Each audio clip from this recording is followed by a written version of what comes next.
विद्यार्थियों का हिंदी पीरियड में स्वागत है। कक्षा 12वीं वालों का। चलो क्षणिक परमात्मा को सुरता करो। कल क्रिसमस मना रहे थे। कल कौन सा तारीख था? है 25। क्रिसमस डे मना रहे थे, खुशी मना रहे थे। बाबा बोलते हैं आप रोज खुशी मनाते हैं, क्यों को रोज खुशी मनाते हो? अरे बाबा आपको रोज पढ़ाने के लिए आता है अमृत वेला नुमा साहब। उससे और बड़ा क्रिसमस क्या लोगे? रोज खुशी मनाते हो आप। परमात्मा आपके पास आता है। चलिए परमात्मा को क्षणिक याद कीजिए।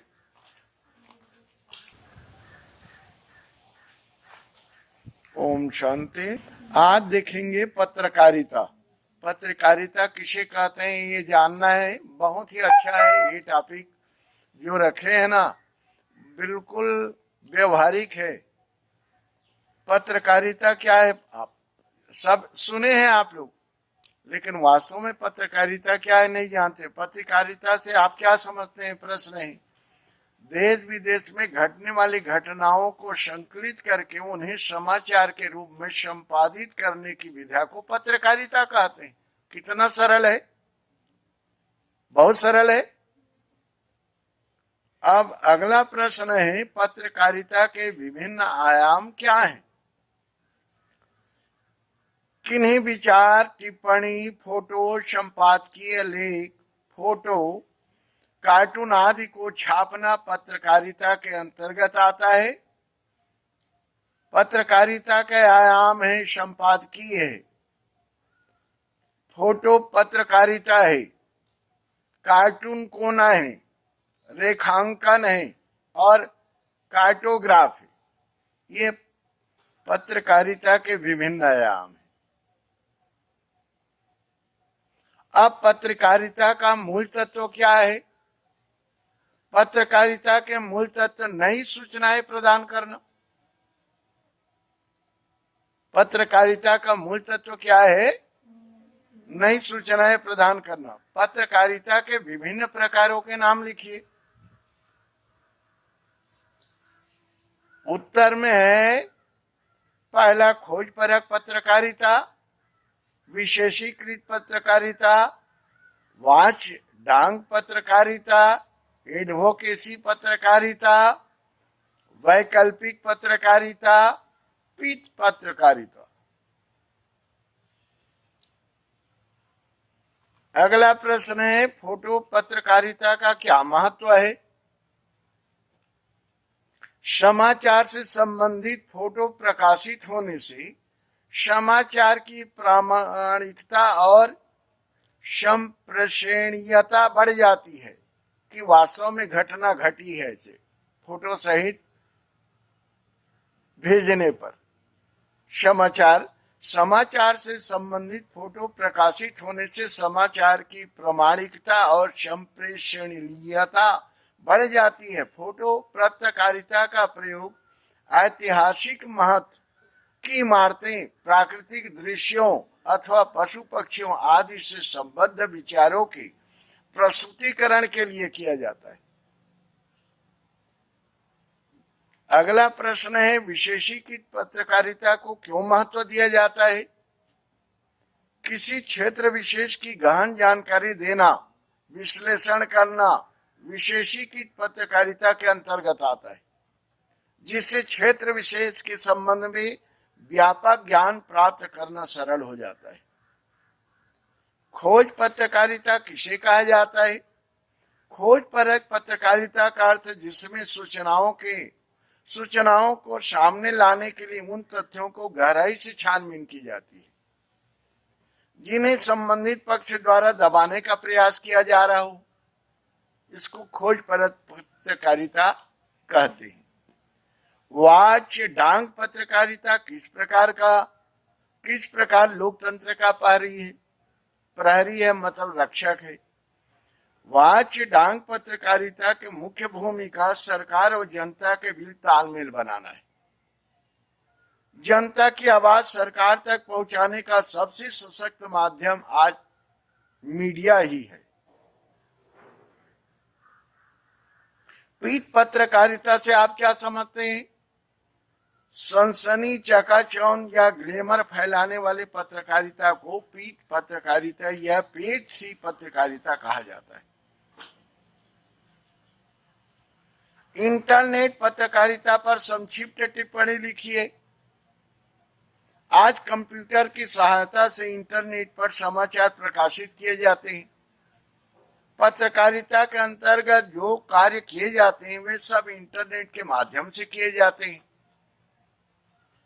रीडी भारत की पहली साइट है जो इंटरनेट पत्रकारिता कर रही है। अगला प्रश्न है, फ्रीलांसर पत्रकार किसे कहते हैं? फ्रीलांसर पत्रकार किसी पत्र या पत्रिका में नौकरी नहीं करता, बल्कि वह किसी भी समाचार पत्र को लिखकर पारिश्रमिक प्राप्त करता है, उसे फ्रीलांसर पत्रकार कहते हैं। आप लिखेंगे तो थोड़ा बहुत सुरता आ जाएगा कि नहीं? डेडलाइन का क्या आशय है? कोई भी समाचार पत्र जिस अवधि के बाद छपता है वह अवधि ही किसी समाचार के लिए डेडलाइन होती है। प्राय समाचार पत्र 24 घंटे बाद छपाते हैं, अतः पिछले 24 घंटे की खबरें ही छपने योग्य होती है। उससे पूर्व की सूचनाएं बेकार हो जाती हैं, अतः समाचार पत्रों के लिए 24 घंटे की अवधि डेड लाइन होती है। ठीक है, सुनता आ जाएगा। अगला है, एंकर बाइट किसे कहते हैं? जब किसी घटना की सूचना देने, उसके दृश्य दिखाने के साथ प्रत्यक्षदर्शियों के कथन दिखा सुनाकर समाचार को सामाजिकता के साथ प्रस्तुत किया जाता है तो वह एंकर बाइट कहलाता है। अब फ्लैश या ब्रेकिंग न्यूज किसे कहते हैं? टेलीविजन पर जब कोई बड़ी खबर कम से कम शब्दों में केवल सूचना के रूप में तत्काल दर्शकों तक पहुंचाई जाती है तो वह फ्लैश या ब्रेकिंग न्यूज कहलाती है। सब जानते हो आप लोग, लेकिन इसमें पूछा जा रहा है तो अटपटा लग रहा है। टीवी में सब देखते हैं ना, किसको क्या कहा जाता है वो उसी को तो है, और क्या। प्रैक्टिकल सब आप देखते हो। पत्रकार को किन किन बातों को ध्यान में रखना होता है? पत्रकार को इस बात का ध्यान रखना चाहिए कि वह एक बृहद समुदाय के लिए लिख रहा है, जिसमें विद्वान से लेकर कम पढ़े लिखे मजदूर, किसान सभी शामिल होते हैं। इस कारण पत्रकारों की लेखन शैली सहज, सरल, रोचक होनी चाहिए, जो आसानी से सबकी समझ में आ सके। ये था पत्रकारिता के बारे में। तो इसका मतलब ये नहीं कि आप सुन लिए उसके बाद याद हो गया। विवेकानंद के बाप थोड़ी बने हैं कि बन गए, कि विवेकानंद के महतारी बन गए। बोलो। तो इसको क्या करना है, आप जब फिर पालगी आएगा बिंदुवार करेंगे एक ही दिन में। क्या है, कोई भी शक्कर मीठा होता है तो इसका मतलब ये नहीं कि कई किलो खा जाएंगे, तो आप धीरे धीरे करेंगे तो ठीक होगा। ये एक दिन में 1 प्रश्न लिखते जाएंगे तो आराम से फिर हफ्ता भर में आपका क्या हो जाएगा, ये प्रश्न आप लिख करके ला सकते हैं। आपका तैयारी भी हो जाएगा, बन जाएगा। हाँ, पत्रकारिता किसे कहते हैं, कुछ पूछा जाए तो बन जाए, नहीं आए तो आपके लाइफ में काम आएगा।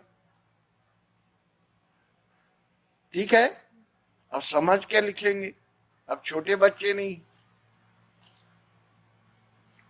अब देखो, अभ्यास में प्रश्न दिया है, पत्रकारिता की परिभाषा दीजिए। देश विदेश में घटने वाली घटनाओं को संकलित करके उन्हें समाचार के रूप में संपादित करने की विधि को पत्रकारिता कहते हैं। हो गया ना परिभाषा।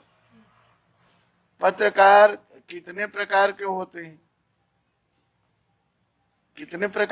हैं? यही तो है विभिन्न आयाम।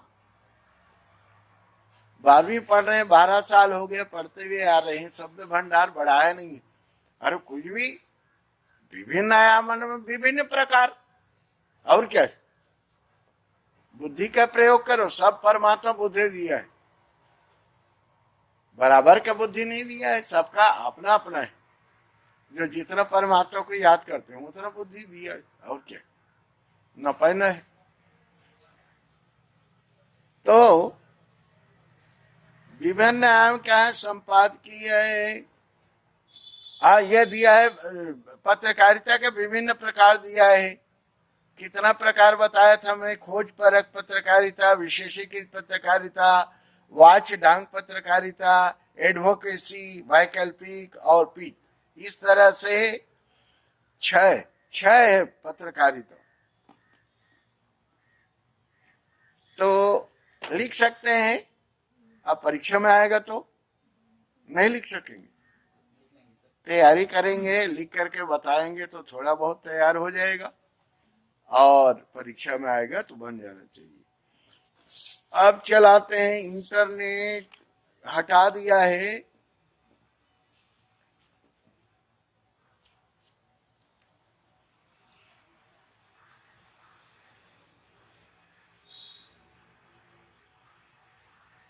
प्रतिवेदन यह है, आपके कोर्स में रखा है, सुनेंगे। अरे भाई भट्टारी माफिक भाई, बोलता रहो कि सुनेंगे कि नहीं सुनेंगे? जोर से बोलिए। जब हम आपस में बातचीत करते हैं, मास्क लगाइए, कुछ भी बांधिए, हमारी भी मजबूरी है। अभी कोरोना वायरस समाप्त नहीं हुआ है, भले ही वैक्सीन चला रहे हैं, कुछ भी बांधिए, बचाव कीजिए। अभी जो बचाव करेगा वो जिंदा रहेगा, बचाव नहीं करेगा तो क्या, इसको नहीं आएगा उसको नहीं आएगा थोड़ी है, किसी को ही आ सकते हैं। बचाव करने ही जो तरीका बताया गया है, खुल करके प्रयोग करने हैं, उसमें डराने शर्माने की बात नहीं। जब हम आपस में बातचीत करते हैं तो उसे संवाद कहा जाता है। संवाद का शाब्दिक अर्थ कहने, सूचित करने, एवं किसी घटना की जानकारी देना है। संवाद का शाब्दिक अर्थ क्या है? कहने, सूचित करने एवं किसी घटना की जानकारी देना है। यही जानकारी जब पत्रकारिता का भाषा का रूप धारण करके तथ्यात्मक रूप में हमारे बीच आती है तो उसे रिपोर्ट कहा जाता है। यही जानकारी जब पत्रकारिता की भाषा का रूप ग्रहण करके तथ्यात्मक रूप में हमारे बीच आती है तो उसे रिपोर्ट कहा जाता है। रिपोर्ट के प्रस्तुतिकरण की प्रक्रिया को रिपोर्टिंग तथा उसे हमारे बीच लाने को रिपोर्टर कहते हैं। रिपोर्ट के प्रस्तुतिकरण की प्रक्रिया को रिपोर्टिंग तथा हमारे बीच लाने को रिपोर्टर कहते हैं। अब रिपोर्टर के प्रकार, समाचारों का कोई एक निश्चित स्रोत या क्षेत्र नहीं है, इसलिए समाचारों के अनुसार ही रिपोर्टिंग के कार्य में विविधता आ जाती है। किसी भी जनसंचार के माध्यम के अंतर्गत निम्नलिखित प्रकार के रिपोर्टिंग हो सकती है: साहित्यिक, शैक्षणिक, स्वास्थ्य, कृषि समाचार, प्राकृतिक आपदा, फिल्म, आर्थिक, व्यापार उद्योग, शासकीय समाचार, भेंट वार्ता, प्रेस कॉन्फ्रेंस, प्रेस नोट, खेल, अपराध। यह था रिपोर्टिंग।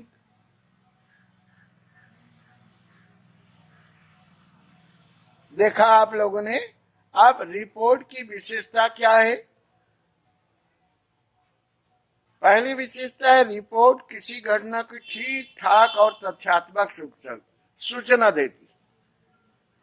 दूसरी विशेषता है रिपोर्ट के अंतर्गत आने वाले प्रत्येक वर्णन तटस्थ रूप से किया जाता है। तीसरा, इसमें घटना से संबंधित तथ्यों की शुष्क प्रस्तुति होती है। चौथा, साहित्यिकता एवं कलात्मकता का रिपोर्ट में कोई स्थान नहीं होता। पांचवा, रिपोर्ट कर महत्व तत्कालीन एवं सामाजिक होते हैं। रिपोर्ट कर महत्व तत्कालिक एवं सामाजिक समसामयिक होते हैं, सामाजिक नहीं समसामयिक होते हैं। ये था प्रतिवेदन। अब प्रतिवेदन माने रिपोर्ट लिखा। अब रिपोर्ट लिखने के उदाहरण है दिया है पुस्तक में, एक आठ ठो बताते हैं और बाकी आप घर में लिखेंगे। लेकिन ये रिपोर्ट लेखन में प्रतिवेदन किसे कहते हैं इसको जानना जरूरी है। इसको लिखेंगे आप लोग, मंजूर है? सबको मंजूर है? और जब तक जानते नहीं रहेंगे तो उधर मैटर दे के क्या करेंगे। पहले तो जानना है प्रतिवेदन क्या है और प्रतिवेदन मतलब रिपोर्ट लेखन क्या है और रिपोर्ट लेखन की विशेषता क्या है, इसको जानना जरूरी है। ठीक है, तभी तो उसको ध्यान में रख करके आप कर सकते हैं। अब रिपोर्ट लेखन का उदाहरण है, अपने विद्यालय के बाल दिवस कार्यक्रम पर रिपोर्ट तैयार कीजिए।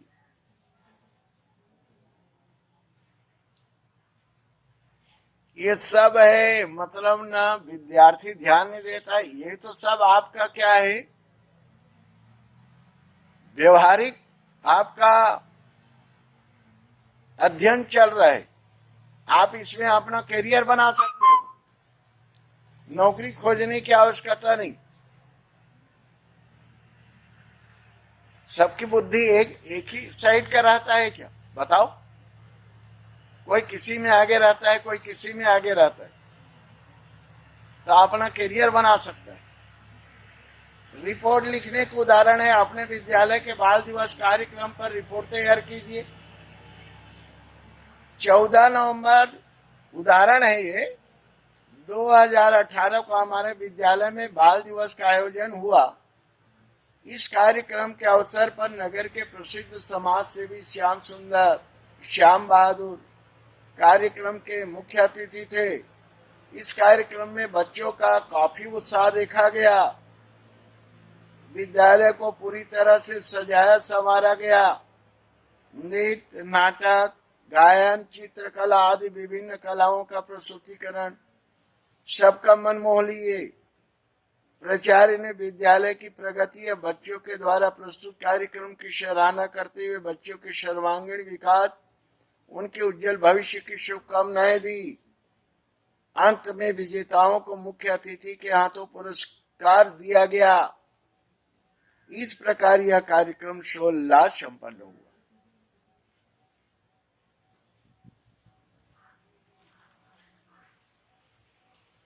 ये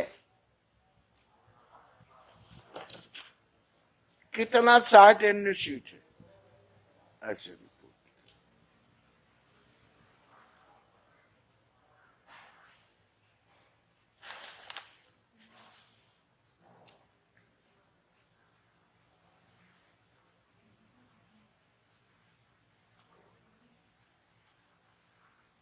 मतदान केंद्र का दृश्य विषय पर तुम लोग तो मतदान, सड़कों पर दिन प्रतिदिन होने वाली दुर्घटनाओं के कारणों पर एक रिपोर्ट लिखी।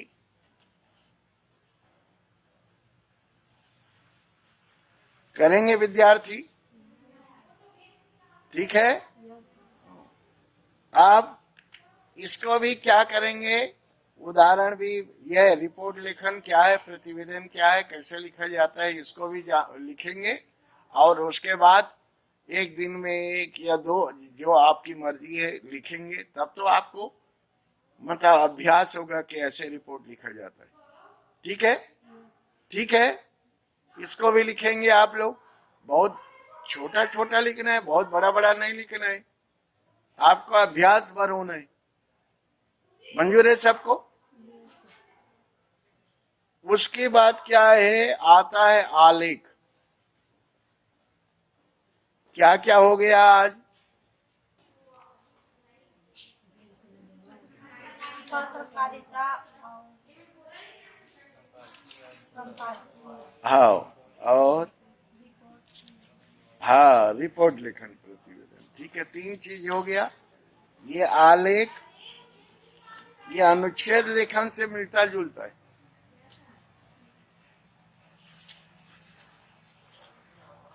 टाइम क्या हो गया?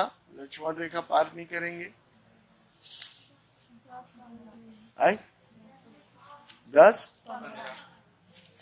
तो 10:30 तक ले ले, बन जाएगा, बन जाएगा। आलेख को और देख लेते हैं। और अच्छा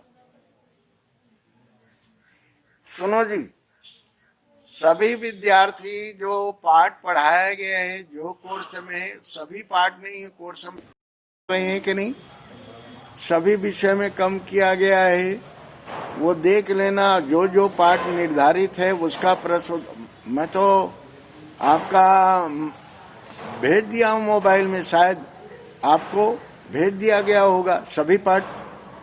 क्या अभी भेजना बाकी है? आए जोर से बोलो ना। आए हम लोगों के चले गए हैं, चला गया, पूरा पाठ समाप्त कर लिया हूँ मैं, कोई गाली नहीं देगा। आप तैयारी करना आपके ऊपर है, ठीक है? कैसे तैयारी करेंगे? लिख लिख के तैयारी करेंगे। लिख लिख के तैयारी करेंगे तो कभी धोखा नहीं खाएंगे आप। नहीं लिखेंगे तो परीक्षा में भूल जाते हैं, ठीक है? और जो तैयारी नहीं है उसको तैयारी करेंगे।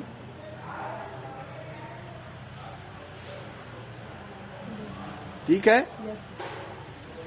अब आलेख को देख लेते हैं। आलेख गद्य अनुच्छेद पहले देखे थे, अब आलेख थोड़ा थोड़ा अंतर है। आलेख गद्य लेखन की एक विधा है। आलेख वैचारिक गद्य रचना को कहते हैं, जिसमें किसी विषय विशेष पर विचारों की श्रृंखलाबद्ध तर्कपूर्ण विश्लेषणात्मक प्रस्तुति की जाती है। आलेख में किसी वस्तु, विचार, घटना या स्थिति की समीक्षा एवं उसका विवेचन किया जाता है।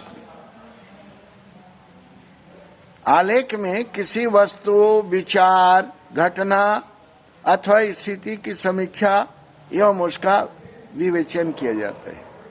आलेख लिखने हेतु ध्यान रखने योग्य बातें क्या है? आलेख लिखने व्यक्ति का संबंधित विषय पर चिंतन होना आवश्यक है, तभी आप आलेख लिख सकते हैं। दूसरा, आलेख से जुड़े तथ्यों और आंकड़ों आदि का उल्लेख पूर्ण स्पष्टता के साथ करना चाहिए। तीसरी बात, आलेख लिखने हेतु एक वैचारिक एवं तकनीकी कुशलता युक्त भाषा का प्रयोग करना चाहिए। वैचारिक एवं तकनीकी कुशलता युक्त भाषा का प्रयोग करना चाहिए। चौथा, भाषा सरल, सहज और रोचक होनी चाहिए। पांचवा, आलेख के प्रस्तुतिकरण में भ्रामक एवं संदिग्ध जानकारियों का उल्लेख नहीं करना चाहिए।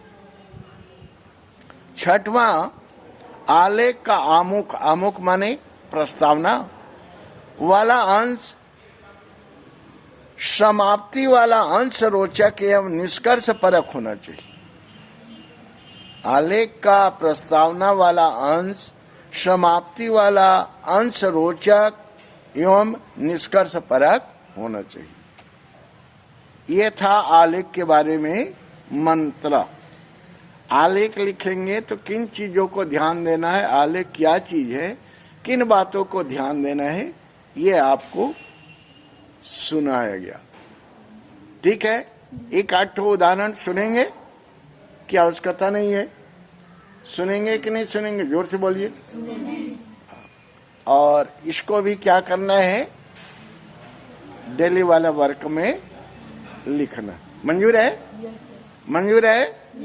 जो जितना गुड़ डालेगा उतना मिठास बढ़ेगा, जो नहीं पड़ेगा सुनाना हमारा काम है। ठीक है ना? अब देखिए, बड़े शहरों के जीवन की चुनौतियां विषय पर आलेख लिखिए। वर्तमान समय में बड़े शहरों में निवास करना आसान नहीं है। सबसे पहले 3 शहरों में आवास की समस्या सामने आती है। यहाँ रहने के लिए साधारण घर भी 25 से 30 लाख रुपए से कम में नहीं मिलते। बड़े शहरों में शिक्षा, चिकित्सा सुविधाएं अत्यंत महंगी हैं। पब्लिक स्कूल में एक बच्चे को पढ़ाने के लिए 6-7 हजार रुपये प्रति महीने खर्चे होते हैं। सरकारी अस्पतालों में रोगियों की भीड़ लगी रहती है। निजी चिकित्सालयों में चिकित्सा के लिए हजारों रुपये प्रतिदिन व्यय करने पड़ते हैं। वस्तुतः निम्न मध्यम वर्ग, निर्धन वर्ग के लोगों के लिए बड़े शहरों में रहना अत्यंत कठिन है। शहरों में अराजक तत्वों का भी भरमार होती है। नित्य लूटपाट, अपहरण, फिरौती आदि घटनाएं होती रहती है। महिलाओं के लिए सुरक्षा का वातावरण नहीं है।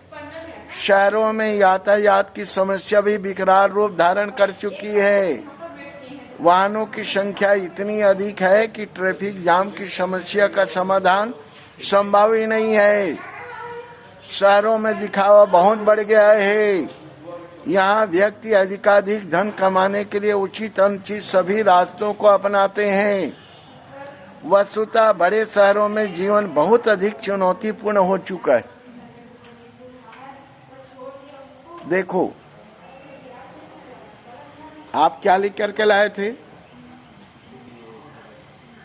उम्र के क्या लिख करके लाए थे? अनुच्छेद लेखन और पत्र। हाय, अनुच्छेद लेखन और पत्र। क्या लिख? अनुच्छेद लेखन। उससे अलग है ये आलेख। रिपोर्ट अलग है, अंतर है। समझ में आ रहा है ना? तो ऐसे आप लोगों को देखना है आलेख कैसे लिखा जाता है, रिपोर्ट कैसे लिखा जाता है, अनुच्छेद कैसे लिखा जाता है। ठीक है? किसे अनुच्छेद कहते हैं, किसे रिपोर्ट लेखन कहते हैं। ठीक है? यह विश्राम ने मंजूर है? सब परमात्मा को पुनः क्षणिक याद करें। सब लिखेंगे, डेली वाला वर्क में लिख करके लाएंगे। हफ्ता भर में फिर मुलाकात होंगे। तो सबको मंजूर है? सबको मंजूर है कि नहीं? चलो, जिसको मंजूर है परमात्मा को सुरता करे।